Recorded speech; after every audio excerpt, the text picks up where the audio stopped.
that leads us into Grant Hall, Hall of Famer Grant Hall. Man, how's it going this week, Grant? Well, it's going great, Matt. Thanks.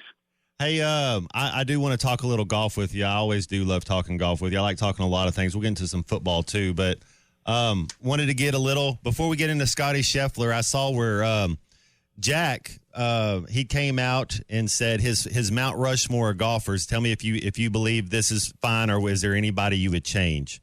He said his top four, his Mount Rushmore is Bobby Jones, Ben Hogan, Tiger Woods, and then himself. Would you be okay with that foursome? That's a pretty good group, yeah.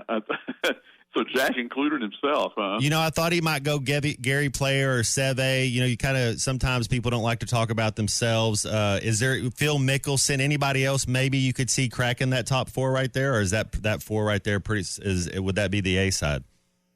That's pretty good. A lot of people are really excited about Scheffler and seeing how, like someone said the other day, maybe he can win one major a year for the next 6 years, and that'd get him up to 10. I remember we thought that about Rory, and it took him a long time to get to 5, and he did get the Grand Slam. But, the thing about Scheffler that's interesting, I heard yesterday that I think he was 32 under par for the 4 majors this year. Man. And the next best was, I think, 12 under. I think Rory was 11. And even Rory acknowledges right now that, he's the guy, and they've got some catching up to do. The one thing I do wonder about Scheffler, though, is he's such a family guy. He may, what if he does this for 5 or 6 more years and then pulls a Byron Nelson and goes home to Texas and says, see ya? Because, any more guys aren't going to need to play golf like on the Tour of Champions and stuff like that to continue. I mean, one assumes he's going to invest his money wisely, and well, he can mess up a couple times and still be all right. That's for sure. It kind of got me thinking, and you kind of said this, kind of got me thinking right there, Grant. So there are different errors, and when we compare basketball players, football players, we kind of compare in errors. What do you think? Do you think it's easier now with having 2 leagues, being the Live Golf, some guys going over there, or do you think it's harder than ever now? Because that was kind of the talk about, like they're like, oh, well, basketball players in the 60s are playing against plumbers and firefighters. Well, now when you're a professional golfer, there's all sorts of different leagues where people can go and make a lot of money. But in the 80s, was there really only one league that people were trying to play in the PJ? Do you think it's harder now, or do you think it's harder 20 years ago? Well, I just think generally golf is not as hard to play as it used to be. I mean, it used to be the sweet spot was the size of a pea, and those persimmon. You probably hit persimmon woods. I've hit in a your couple. life, Yeah, that's why they call hitting it on the screws. And so back when it's hard to compare eras because of that. I mean, Hogan and those guys. I just think today the length is such a factor. I mean, this Royal Port Rush, by all accounts, is a great course. You can see it's beautiful. But when somebody shoots 17 under par, they didn't really get as much bad weather as I think maybe they were anticipating. And so it sort of had the feel to me of like a Quad Cities Open on Sunday. I mean, there were a lot of really good scores out there. And the only one this year that I thought really challenged guys in the way that they used to was the U.S. Open at Oakmont, where they had that 5-inch rough. And it's interesting. That's the one major that Scheffler hasn't won yet. And, he's only 29 years old. I think he turns 30 on Father's Day of the U.S. Open next year. But there are a lot of guys who didn't win majors after 34 or 35. Palmer won his last one at 34. Watson did, I think. And Jack won a couple at 40 and one at 46. Tiger won one at 43. But I think that's the only major Tiger won after, age 32 or something like that. So, he's got I'd say that he needs to win that Open in the next 4 or 5 years to win the Grand Slam.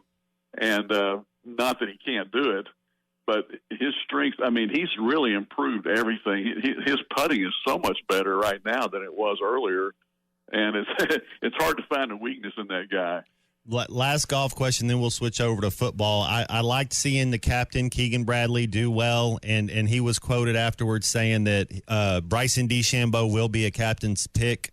Any problem with having live golfers on the Ryder Cup, or are you okay? I mean, there's no question. We know DeChambeau's talented. but because he plays on the Live Golf Tour, you don't accumulate enough points. Are you okay with DeChambeau being on the Ryder Cup? Yeah, and they had Koepka last time, I think, and it's the thing with Bradley is fascinating to me, Matt, because he certainly deserves by his play this year to be a pick. But he had said that he won't pick himself unless he made he wouldn't get on there unless he made the top 6 automatic. Mm-hmm. And so there's been some speculation that someone like maybe Stuart Sink or Jim Furyk or Snedeker, one of the vice captains, could do it this year and have Keegan be a player with the understanding that in some future year he could again be the captain. And I don't know whether that'll happen. It's fascinating to see. It's going to see all that unfold. But the U.S. has a strong team, and he's such a natural there at Bethpage Black where he played. He's a St. Johnny, guy. Right? He's a Red Stormer, right? Yeah, exactly. So I don't know what's going to happen with that.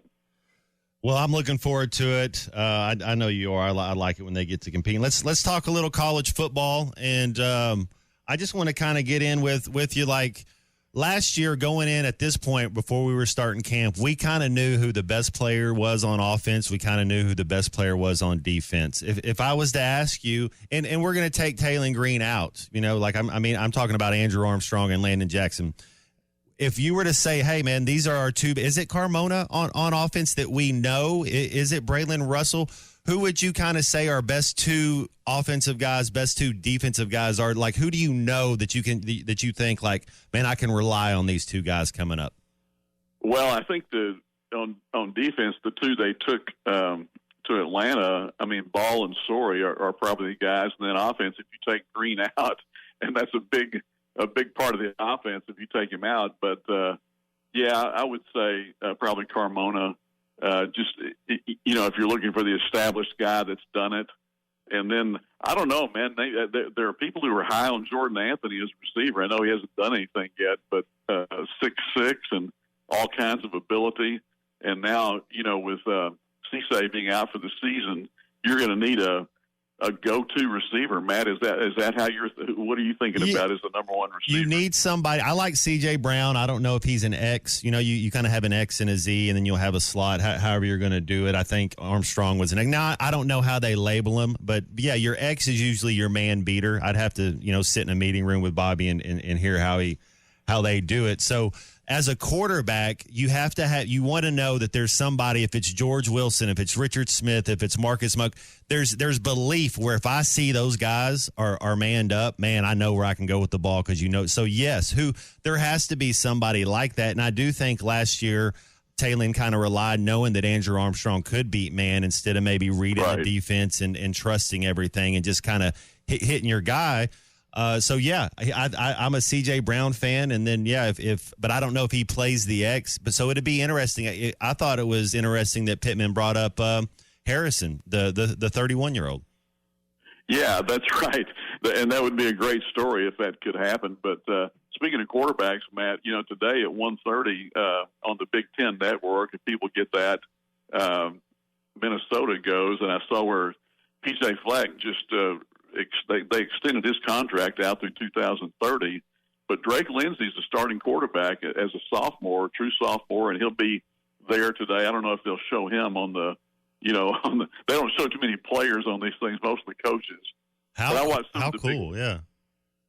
some of the Big Ten stuff yesterday and some of the reaction to the SEC, and I saw a thing, Pat Forty, who you may have seen last week at Atlanta, writes in Sports Illustrated this week. He wrote that he thought 65% of the basketball transfers and 60% of the football transfers either go down one level or basically are not heard from again.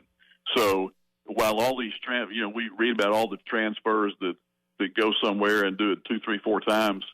All in all, it's not necessarily a benefit, with everybody. I agree with you. I thought that was interesting.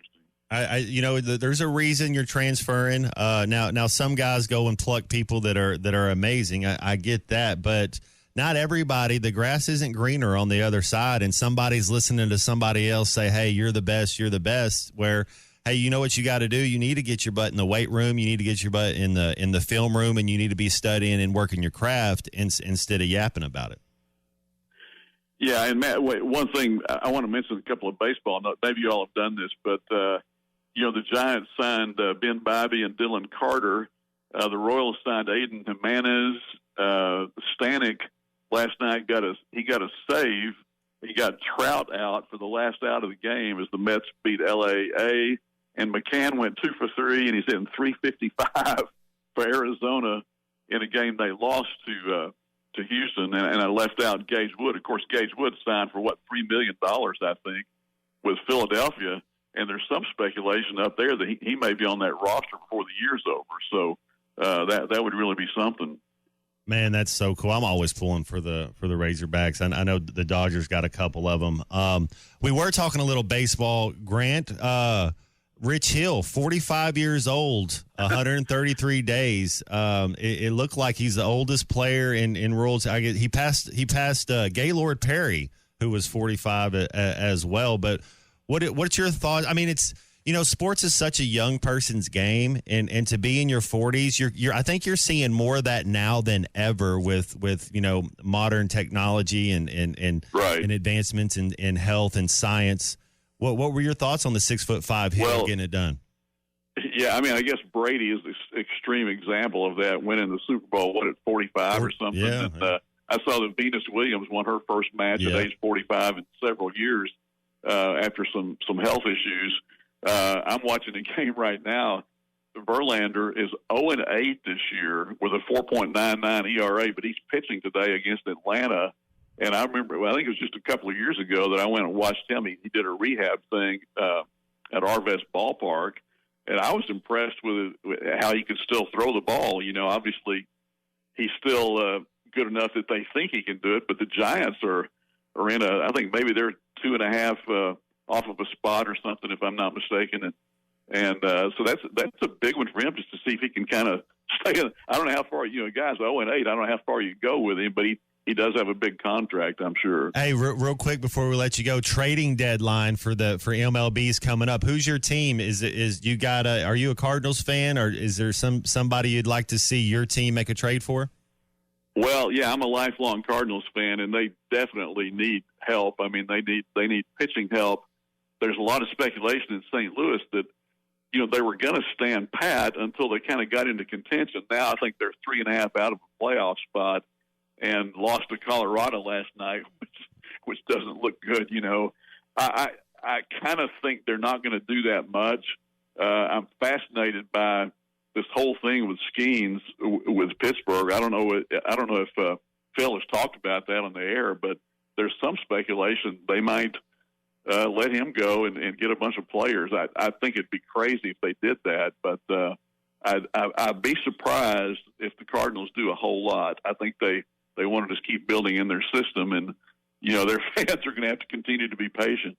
Is Skeens the best since Steven Strasburg, as far as just young, phenomenal talent that came in from day one and just started dominating? Yeah, he's pretty darn good, Matt. First guy ever to start his first 2 All-Star games, and he's got a 1.91, I think, ERA. And he actually won a game the other day. He's 5-8, but it's not his fault. I mean, his team doesn't usually hit for him that much. But, man, I mean, what would you do if you're pitching? Would you keep this guy, or would you get a bunch of prospects? No, if I have talent, the thing I've had a coach tell me before, he goes, when I have good players, they tell me I'm a better coach. It's when you got guys that can go, I got to keep you. I can't because I think it sets a bad. I don't know this.